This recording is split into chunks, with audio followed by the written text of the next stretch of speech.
కొత్త జిల్లా ఏర్పాటుతో మార్కాపురం జిల్లాలో అధికార టీడీపీ గ్రాఫ్ అమాంతం పెరిగిపోయిందన్న అభిప్రాయం వ్యక్తమవుతోంది. అసలు మార్కాపురం జిల్లా ఏర్పాటు వెనుక ఉన్న తెలుగుదేశం పార్టీ లెక్కలేంటి? ఖచ్చితంగా మార్కాపురం కేంద్రంగా జిల్లాను ఏర్పాటు చేయాల్సిందే అని టీడీపీ బలంగా ఫిక్స్ కావడానికి ఉన్న ప్రధాన కారణం ఏంటి? ఆ ప్రాంత ప్రజల సెంటిమెంటా? లేకపోతే అక్కడ వైసీపీని నామరూపాలు లేకుండా చేసి తమ పార్టీని బలోపేతం చేసుకోవడానికా? అసలు వెనుకబడ్డ జిల్లా ఏర్పాటు క్రెడిట్ టీడీపీకి ఎంతవరకు ప్లస్ అవుతుంది?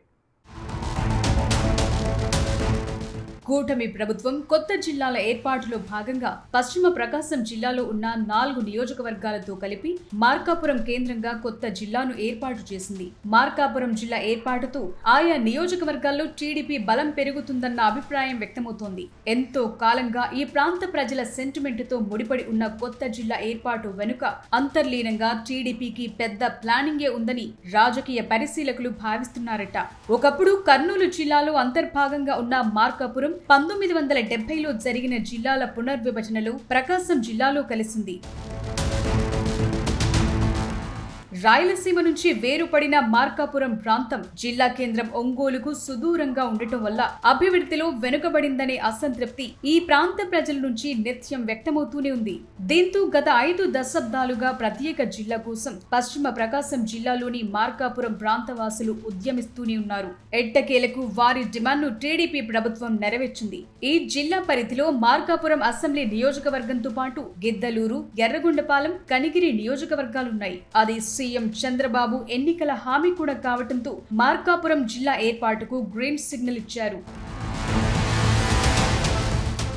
వైసీపీ ప్రభుత్వ సమయంలో కూడా మార్కాపురం ప్రత్యేక జిల్లా కోసం పెద్ద ఎత్తున ఉద్యమాలు జరిగినా అప్పటి ప్రభుత్వం పార్లమెంటు నియోజకవర్గాన్ని ఒక జిల్లా చేయాలనే ప్రతిపాదనకే కట్టుబడి ఉండడంతో మార్కాపురం జిల్లా ఏర్పాటు సాధ్యం కాలేదు. అప్పట్లో వైసీపీ ప్రజా ప్రతినిధులు కూడా అధిష్టానాన్ని కాదని ఏమీ మాట్లాడలేని పరిస్థితి. కనీసం వారు ధైర్యం చేసి ప్రజల పోరాటానికి మద్దతు కూడా తెలపలేకపోయారు. మార్కాపురం ప్రాంతానికి జిల్లా కేంద్రం ఒంగోలు సుదూరంగా ఉండటం సమస్యగా మారి పశ్చిమ ప్రాంతాన్ని ప్రత్యేక జిల్లా చేయాలనే డిమాండ్ ఉద్భవించింది. మార్కాపురం ప్రాంతంలోని మారుమూల గ్రామాలకు వెళ్లాలంటే అధికారులకు, ప్రజా ప్రతినిధులకు రోజంతా సరిపోతుంది.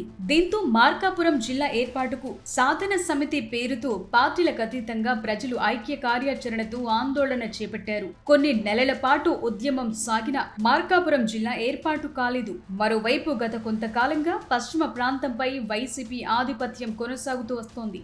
గతంలో కాంగ్రెస్, ఆ తరువాత వైసీపీకి మార్కాపురం, ఎర్రగొండపాలెం, గిద్దలూరు, కనిగిరి నియోజకవర్గాలు కంచుకోటలుగా మారిపోయాయి. ఈ నేపథ్యంలో గత ఎన్నికల సమయంలో ఈ ప్రాంతంలో ప్రచారానికి వచ్చిన చంద్రబాబు స్థానిక ప్రజల అభిష్టం మేరకు వ్యూహాత్మకంగా మార్కాపురం జిల్లా ఏర్పాటు హామీని ఇవ్వడంతో పాటు వెలుగొండ ప్రాజెక్టు నిర్మాణం పూర్తి చేస్తామని హామీ ఇచ్చారు. దీంతో కేవలం ఎర్రగొండపాలెం మినహా మిగతా నియోజకవర్గాల్లో టీడీపీ గ్రాండ్ విక్టరీ సాధించింది. ఎన్నికల హామీ మేరకు సీఎం చంద్రబాబు ఈ ప్రాంతవాసుల మనోభీష్టానికి అనుగుణంగా ప్రత్యేక జిల్లా ఏర్పాటుకు గ్రీన్ సిగ్నల్ ఇవ్వడంతో మార్కాపురం కేంద్రంగా జిల్లా ఏర్పాటుతో పాటు పాలన మొదలయ్యింది. ప్రస్తుతం టీడీపీ గెలుచుకున్న మార్కాపురం, గిద్దలూరు, కనిగిరి నియోజకవర్గాలు గతంలో కాంగ్రెస్ కు, ఆ తరువాత వైసీపీకి కంచుకోటల్లా ఉండేవి. అయితే ప్రజల అభిష్టాన్ని గౌరవిస్తూ చంద్రబాబు ప్రత్యేక జిల్లా హామీ ఇవ్వడంతో అక్కడి ప్రజలు టీడీపీకి పట్టం కట్టారు. దీంతో ప్రజలు ఇచ్చిన ఆ అధికారాన్ని నిలబెట్టుకోవటానికి ఆ నియోజకవర్గాల్లో తిరుగులేని పట్టును సాధించేందుకు టీడీపీ వ్యూహాత్మకంగా ముందుకు వెళుతున్నట్టు కనిపిస్తోంది. వెనుకబడిన జిల్లాను అభివృద్ధి పదంలో నిలిపి పార్టీకి కంచుకోటలా మార్చడంపై అధిష్టానం దృష్టి పెట్టిందట. అందులో భాగంగా అక్కడి ప్రజలు ఆశగా ఎదురు చూస్తోన్న వెలుగొండ ప్రాజెక్టును కూడా తమ హయాంలో పూర్తి చేయడానికి వేగంగా పావులు కదుపుతోందట. మార్కాపురం, గిద్దలూరు, కనిగిరి, ఎర్రగొండపాలెం నియోజకవర్గాల్లో వైసీపీ సాంప్రదాయబద్ధంగా వచ్చే రెడ్డి సామాజిక వర్గ ఓటు బ్యాంకుతో విజయాలు సాధించింది. గత ఎన్నికల్లో టీడీపీ మార్కాపురంలో కందుల నారాయణరెడ్డి, గిద్దలూరులో ముత్తుముల అశోక్ రెడ్డి, కనిగిరిలో ముక్కు ఉగ్ర నరసింహారెడ్డిలకు సీట్లిచ్చి ఆ సామాజిక వర్గ ఓట్లను తమకు అనుకూలంగా మార్చుకుని జెండా పాతగలిగింది. మార్కాపురం నియోజకవర్గంలో 2004 తరువాత మొదటిసారి టీడీపీ అక్కడ గెలిచింది. గిద్దలూరు నియోజక నియోజకవర్గంలో కూడా 2001 ఉప ఎన్నికల్లోనే చివరిసారి టీడీపీ గెలిచింది. కనిగిరి నియోజకవర్గంలో కూడా 2014 తరువాత మరోసారి 2024లో గెలిచింది. ఓవైపు మార్కాపురం ప్రత్యేక జిల్లా హామీతో పాటు రెడ్డి సామాజిక వర్గ అభ్యర్థులతో వర్కౌట్ చేసిన టీడీపీ వచ్చేసారి కూడా అదే తరహాలో ప్లాన్ను ఇంప్లిమెంట్ చేసే అవకాశం ఉందట. మార్కాపురం జిల్లా ఏర్పాటు, వెలిగొండ ప్రాజెక్టు పూర్తి చేసి ఈ ప్రాంత ప్రజల్లో పాజిటివ్ సైన్ తీసుకురావాలని ఆలోచనలు ఉన్నట్లు భావిస్తున్నారు పరిశీలకులు. మార్కాపురం జిల్లా ఏర్పాటు అంశంతో పాటు వెలిగొండ అంశాన్ని వీలైనంత వరకు ప్రజల్లోకి తీసుకువెళ్లటం ద్వారా పార్టీకి కూడా మంచి మైలేజ్ తీసుకొచ్చి రానున్న ఎన్నికల్లో కూడా పాజిటివ్ ఓటు బ్యాంకు పొందాలని ఆలోచన చేస్తుందట. దీంతో అటు మార్కాపురం జిల్లాలోని 4 నియోజకవర్గాలతో పాటు ఒంగోలు పార్లమెంట్ స్థానంలో కూడా మరింత బలం పెరుగుతుంది టీడీపీ అంచనా వేసుకుంటోందట.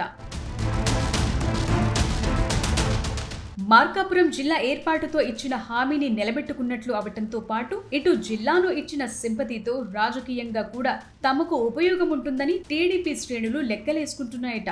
నిన్న మొన్నటి వరకు ఎక్కువగా నియోజకవర్గాల్లో కనబడని టీడీపీ నేతలు కూడా నియోజకవర్గాలకు పూర్తి టైం కేటాయిస్తూ స్థానిక సంస్థల ఎన్నికల్లో లబ్ధి పొందటానికి ప్రజలతో మమేకమవుతున్నారట.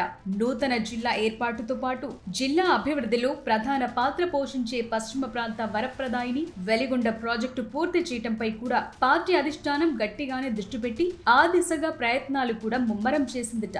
దీంతో కొత్త జిల్లాలో భవిష్యత్ అంతా తమది అని తెలుగు తమ్ముళ్లు ధీమా వ్యక్తం చేస్తున్నారు. మరి దీన్ని ఎదుర్కొనేందుకు వైసీపీ కూడా వ్యూహాలను రచిస్తోందట.